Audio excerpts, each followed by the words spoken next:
जिस तरह से आगरा में मालती वर्मा को कॉल आई थी, ठीक उसी तरह की कॉल 26 सितंबर को मेरठ की रहने वाली मशहूर कवियत्री अनामिका जैन अंबर की माताजी यानी कि मदर इन लॉ यानी कि सास सरिता जैन को भी कॉल आई थी। ये कॉल भी पाकिस्तान के ही एक नंबर से थी। ये नंबर आज मैं आपको इसलिए राजस्थल में बता रही हूँ जिससे कि आप इस नंबर को नोट कर लें। अगर इस तरह की कोई फ्रॉड कॉल आए तो आप भी चेत जाएं। +923157918831 इस नंबर का जिक्र अनामिका ने अपनी सोशल मीडिया पोस्ट पर भी किया था। ये नंबर भी पाकिस्तान के ही कोड वाला है। अनामिका की सास सरिता जैन को किए गए इस कॉल में उनके बेटी सौरभ जैन को रेप और मर्डर में फंसाने की धमकी देकर 1 करोड़ रुपए की मांग की गई। अनामिका जैन के परिजनों ने इसकी शिकायत फौरन पुलिस से की। पुलिस ने कार्रवाई का भरोसा भी दिया, लेकिन जिस तरह से बेलगाम होते जा रहे साइबर अपराध के केसेस हम देख रहे हैं, ये जानलेवा हो चुके हैं। पुलिस के एक्शन से पहले आपकी सतर्कता होना बहुत जरूरी है। जिस समय की अनामिका जैन अंबर की सास को पाकिस्तान के नंबर से जो कॉल्स आए, उनमें कॉलर ने खुद को इंस्पेक्टर बताया। कॉलर ने कवि सौरभ जैन सुमन की मां से 1 करोड़ रुपए की डिमांड की और कहा कि अगर पैसे नहीं दिए तो वो उनके बेटे और अनामिका जैन के पति सौरभ जैन को रेप और हत्या के मामले में फंसा देगा। पैसा ना देने पर मीडिया में बात फैलाने की धमकी दी गई। धमकी सुनते ही सरिता जैन की भी तबीयत बिगड़ गई थी। मेरी सासू माँ के पास एक कॉल आता है और उस कॉल में ये कहा जाता है कि आपके बेटे यानी कि मेरे पति श्री सौरभ जैन सुमन ने दोस्तों के साथ मिलकर के एक नाबालिग लड़की का रेप किया है और हमने उसको गिरफ्तार कर लिया है। ये जो फोन आता है उस फोन पर लोगो एक पुलिस वाले का लगा हुआ है और +92 से ये नंबर शुरू होता है। तो जब ये कॉल आता है तो मेरी सास जो खुद हृदय रोगी है वो घबरा जाती हैं और अचानक से उसकी बात को सुनते हुए उस पर विश्वास करते हुए उससे बात भी की। तो उन्होंने ये बताया, उन लोगों ने जिन्होंने कॉल किया था, कि हमने इन्हें गिरफ्तार कर लिया है और अब आपको 1 करोड़ रुपए देने होंगे ताकि हम इस मामले को यहीं दबा दें और आपके बेटे को छोड़ दें। इस घटना को इस तरह से इतनी गंभीरता से अंजाम दिया गया कि उनको जो आवाज सुनाई गई वो पीछे से रोते हुए आवाजें भी सुनाई गई। ये एक ऐसी ऐप है जिस ऐप से आप कोई भी नंबर फीड कर सकते हैं।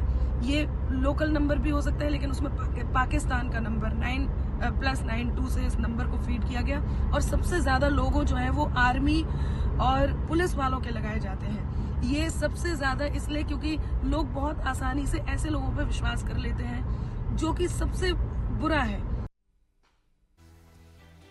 सरिता जैन ने ये बातें घर में मौजूद परिवार के दूसरे सदस्यों से कही, जिसके बाद उन लोगों ने तुरंत सौरभ जैन को फोन लगाया। इसके बाद पूरी घटना का खुलासा भी हो गया। ये बात 26 सितंबर की है। मेरे पास दोपहर लगभग 1-1:15 बजे के करीब एक फोन आया। वो कहते हैं, जी मैं सब इंस्पेक्टर बोल रहा हूँ थाने से। आपके बेटे को उसके दोस्तों के साथ अरेस्ट किया गया है रेप केस में और उसने मर्डर कर दिया उस लड़की का। तो मैं घबरा गई एकदम से उस समय और उन्होंने रोने की आवाज भी सुनाई उसकी कि माँ मुझे बचा लो, मुझे बहुत मार रहे हैं, माँ मुझे बचा लो, मुझे बहुत मार रहे हैं। और उससे मेरा दिल मेरे को घबराहट हो गई बहुत ज्यादा। कहते हैं, जी अगर आपको अपने बेटे को बचाना है तो 1 करोड़ रुपया दे दो आप हमें। और हमने कहा, जी हमारे बेटे से बात करनी है। तो कहने लगे, बात आप नहीं कर सकते, मीडिया से फोन कनेक्ट है, सारी मीडिया में बात पहुंच जाएगी, आपके बेटे का एनकाउंटर हो जाएगा या फिर उसको फांसी हो जाएगी, आपको 1 करोड़ रुपया तो देना ही पड़ेगा। अब इतना तो आप समझ गए होंगे, चाहे आगरा हो या मेरठ हो, दोनों ही मामलों में जो फोन कॉल आए उसमें एक पैटर्न दिखाई दे रहा है कि पाकिस्तान के नंबर से ही दोनों कॉल किए गए थे। दोनों का कंट्री कोड +92 था। ऐसे में जब भी आपको कोई कॉल आए तो सबसे पहले आपको ये चेक करना चाहिए कि ये नंबर +91 यानी कि भारत का है या +92 पाकिस्तान का है। वो अगर ये 92 +92 के जो फोन का जो दिखाया गया कि वो +92 से आ रहा है, ये साधारण एप्स से आज की तारीख में ऐसा हो सकता है, जैसे हम फोटो चेंज कर देते हैं, फोटो किसी इंस्पेक्टर की लगा दी गई, बड़े अधिकारी की लगा दी गई, नाम किसी इंस्पेक्टर का लगा दिया गया, इसी तरीके से फोन नंबर भी चेंज हो जाते हैं। तो मैं एक बात ये जानना चाहता हूं कि क्या वास्तव में कोई बाहर का आदमी, देश के बाहर का, ये जानता है कि सौरभ सुमन किस समय गए होंगे कार्यक्रम में? वो ये जानता है कि आज वो मेरठ में नहीं है? वो ये जानता है कि मैं अपनी माँ को माँ कह करके बुलाता हूं? क्योंकि जो पीछे से आवाज आ रही थी रोने की, वो ये कह रहा था कि माँ मुझे बचा लो, दोबारा ऐसा नहीं होगा। तो ये सारी की सारी चीजें किसी ना किसी ऐसे व्यक्ति की ओर इंगित करती हैं जो हमें अनवरत परेशान कर रहा है, जिसके हम लोग टारगेट पर हैं। आइए अब मैं आपको बताती हूँ कि ये डिजिटल अरेस्ट आखिर होता क्या है। दरअसल डिजिटल अरेस्ट में किसी शख्स को ऑनलाइन माध्यम से डराया जाता है कि वो किसी सरकारी एजेंसी के माध्यम से अरेस्ट हो गया है, उसे पेनल्टी या जुर्माना देना होगा। डिजिटल अरेस्ट एक ऐसा शब्द है जो कानून में नहीं है।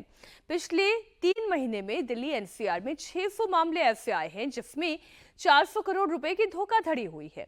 इसके अलावा कई सारे अनरिपोर्टेड मामले भी होते हैं। कई बार ऐसे मामले भी आते हैं जिसमें ठगी करने की कोशिश करने वाले कामयाब नहीं हो पाते। डिजिटल अरेस्ट के संगठित गिरोह का अभी तक खुलासा नहीं हुआ है, जिसकी वजह से डिजिटल अरेस्ट के मामले बढ़ते जा रहे हैं।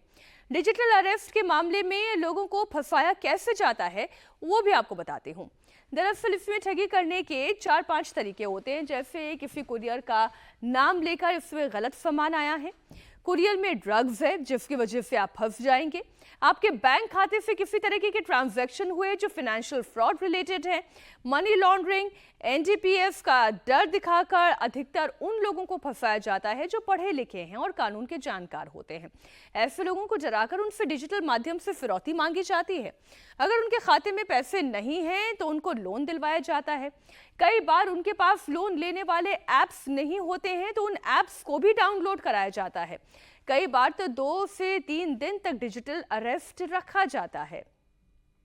अब आइए आपको ये बताते हूं कि डिजिटल अरेस्ट के मामले में कैसे बचा जा सकता है, क्योंकि ये सबसे इंपॉर्टेंट है। सबसे पहले इस बात का बहुत ख्याल रखिए कि कोई भी सरकारी एजेंसी ऑनलाइन तरीके से पूछताछ नहीं करती है। सरकारी एजेंसी केवल फिजिकल तरीके से पूछताछ करती है। अगर किसी के साथ इस तरीके की घटना होती है तो वह 2 तरीके से इसे रिपोर्ट कर सकता है। साइबर फ्रॉड के हेल्पलाइन नंबर या फिर ईमेल के जरिए शिकायत दर्ज कराई जा सकती है। इसके अलावा आप किसी भी स्थानीय पुलिस को अपनी शिकायत दे सकते हैं।